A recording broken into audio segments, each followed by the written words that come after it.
Math 1332, Chapter 11, Statistics. Section 3, Measures of Average. Video 2, Median of a Data Set. In the previous video, we discussed the mean, which is more commonly known as just the average, which is the sum of a data set's values divided by the number of values. And for the most part, it's pretty straightforward, except it has a flaw. It's heavily influenced by outliers.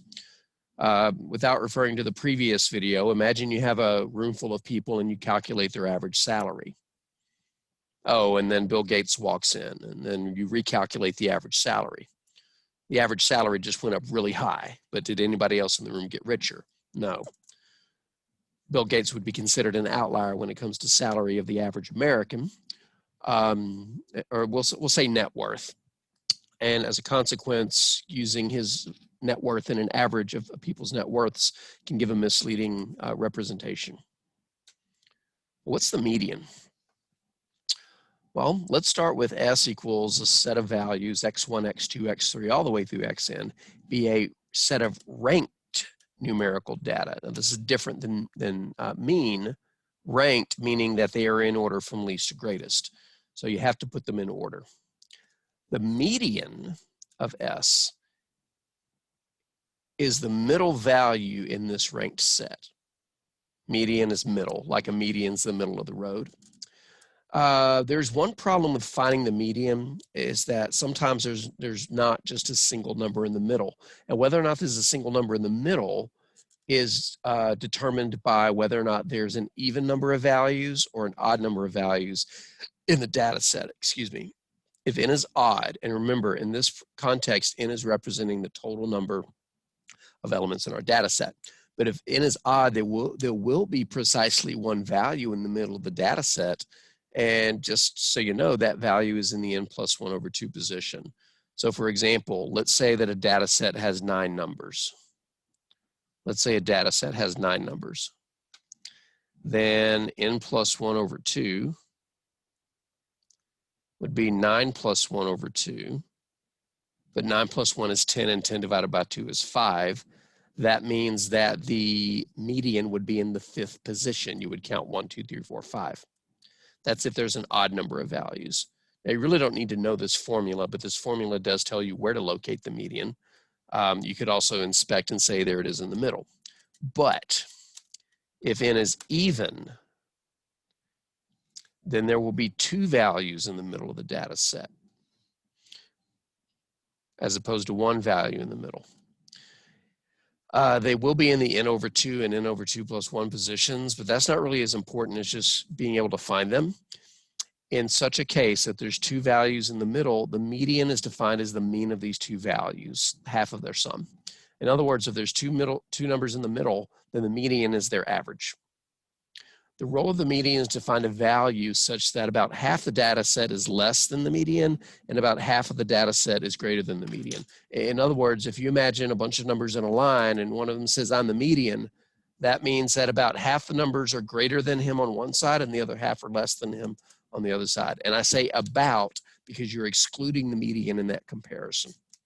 Let's just take a look at a couple of real quick examples, and then we'll show how outliers can influence a median. Because remember, that was the problem with mean, is that outliers influence them. For example, find the median of the set containing 2, 3, 3, 5, 7, 11, 19. First thing you want to know is how many numbers are in this set.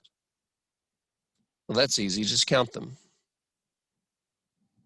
1, 2, 3, 4, 5, 6, 7. There are 7 numbers in this data set. And because 7 is odd, that means there's exactly 1 number in the middle. Now, you don't need the formula that I gave you. You just need to know where to look to find it. It should be right here. But one way to track it down is to start in the ends and work your way inside. 2 to 3, 19 to 11. 3 to 3, here. 11 to 7. 3 to 5, 7 to 5. And you'll notice, and this is easier to do on paper, you put your finger on either end and you just start moving inward 1 number at a time with each finger. If there's an odd number of values in the middle, your fingers will meet on 1 number. The median of this data set is 5. If you really wanted to use the formula, you do this to n. Well, n is 7. 7 plus 1 is 8. 8 divided by 2 is 4. That doesn't mean the median's 4. That means the median's in the 4th position, which you can see just by counting. 1, 2, 3, 4. So that's all that formula is saying. I'll tell you where the median is if you tell me how many numbers are in your data set. And if that's an odd number, add 1 and divide by 2. That's where the median will be. Or you can just move inwards until you find the middle. But look at the next example. Find the median of 2, 3, 3, 5, 7, 11, 19, 20. So it's the same data set as before, except I included an extra number, 20, which means n is equal to 8. Well, that's even. And because it's even, that means that there are 2 numbers in the middle. If you start on each end and work your way in, there's 1 step inward, 2 steps inward, 3 steps inward. I can't go any further without crossing each other. There are 2 numbers in the middle, 5 and 7. When there are 2 numbers in the middle, the median is their average. 5 plus 7 over 2, that's 12 over 2, which is 6. All the formula says, all this says, is if your n is even, like 8, then I'll tell you where the 2 middle numbers are. Half of 8, which is 4. So you would go to the 4th spot, 1, 2, 3, 4. That's 5. And then 1 more than that position. Well, 1 more than the 4th spot is the 5th spot. So it's just a mathematical way to say here's where the median is. If n is odd, add 1, cut it in half. That's where you can find the median in that position. If n is even, cut it in half. That's 1 position. Add 1 to get to the next position. The median is the mean of those 2. Just remember, it's the number in the middle. And if there's 2 numbers in the middle, then it's the average of those numbers. Let's go back to the company where Sheldon, Leonard, and company were making a lot of money, but not nearly as much as Howard. Calculate the median annual salary for the following employees. Well, first, what do you think we should do first? Count how many numbers there are? Well, at some point, we're going to need to do that. We're not going to count them again, but there were 9 numbers here. And because 9 is odd, that means there's exactly 1 number in the middle. In fact, I can tell you which position it's in. When it's an odd number of values, add 1, divide by 2. 9 plus 1 is 10. 10 divided by 2 is 5. The median will be in the 5th position. But why should I not count to the 5th position yet? These numbers are not ranked. Median is the number in the middle when the numbers are in order. If the order didn't matter, then you could rearrange them and put any number in the middle and make anyone the median, and then it would be useless. Let's put these in order. The least value is Rajesh, that's 20,000. Let's cross these out as we order them. The next least value is Bert, that's 50,000. And then there's a 51,000. That would be Penny. 52,000, Amy. 53,000, Bernadette. 55,000, Stuart. 58,000, Sheldon.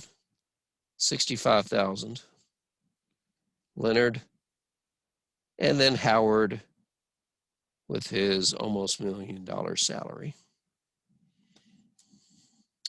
Now that the data are ranked, we can find the middle.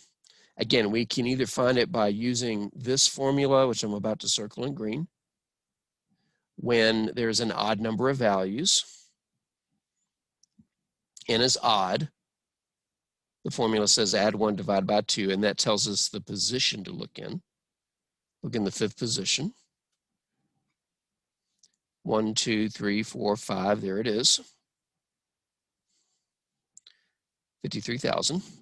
Or if you don't want to use the formula to calculate the position, then you can just draw arrows moving inwards from both sides simultaneously. There's 1 from each end. There's 2 from each end. There's 3 from each end. And when I go 4 from each end, we meet at 53,000. So no matter how you slice it, the median is 53,000. All right. Same thing, but now we're going to remove the outlier. We still need to rank the values. 20,000, since all these end in 0, 0, 0, I'm just going to write the first two digits. 20,000, 50,000, 51,000, 52,000, 53,000, 55,000, 65,000, and remember, we're omitting the outlier. I should have 8 numbers. I'm missing one. 20, 50, 51, 52, 53, 55, 58. I'm missing the 58. I'm missing Sheldon. 58, and then Leonard, 65. In this case, there's 8 values in this now ranked data set. And so there should be 2 numbers in the middle. The positions will be half of 8, which is 4, and then one more is 5, the 4th and 5th positions. If I just counted to the 4th and 5th positions, 1, 2, 3, here's 4, here's 5, the median will be the average of these 2. Or if you don't want to know the formulas and just want to track down the middle, start from each end until the arrows meet at the same number. Coming inward from the top and the bottom, 1 step, 2 steps, 3 steps, and now I can't go any further because then they'll overlap. Either they'll meet in the middle or they'll almost meet in the middle. But regardless, the median is going to be the average of those 2. 52 plus 53 over 2. It's the worst 5 in the history of 5s, which is equal to 52.5. And keeping in mind that this was really thousands of dollars, $52,500 is the median. So what effect did the outlier have? Without the outlier, the median was 52,500. With the outlier, it was 53,000. Did the outlier drastically affect the median? It did not. Unlike the mean, the median is not heavily influenced by outliers. This is because a single relatively large or small value will only move the median by half a position in the ranked data. For this reason, the median is sometimes preferred to the mean. High values or low values don't affect the middle of a data set. So if you ever hear them refer to median income or median household value or median this or median that, it's because they know that really large numbers or really small numbers can give a misleading average.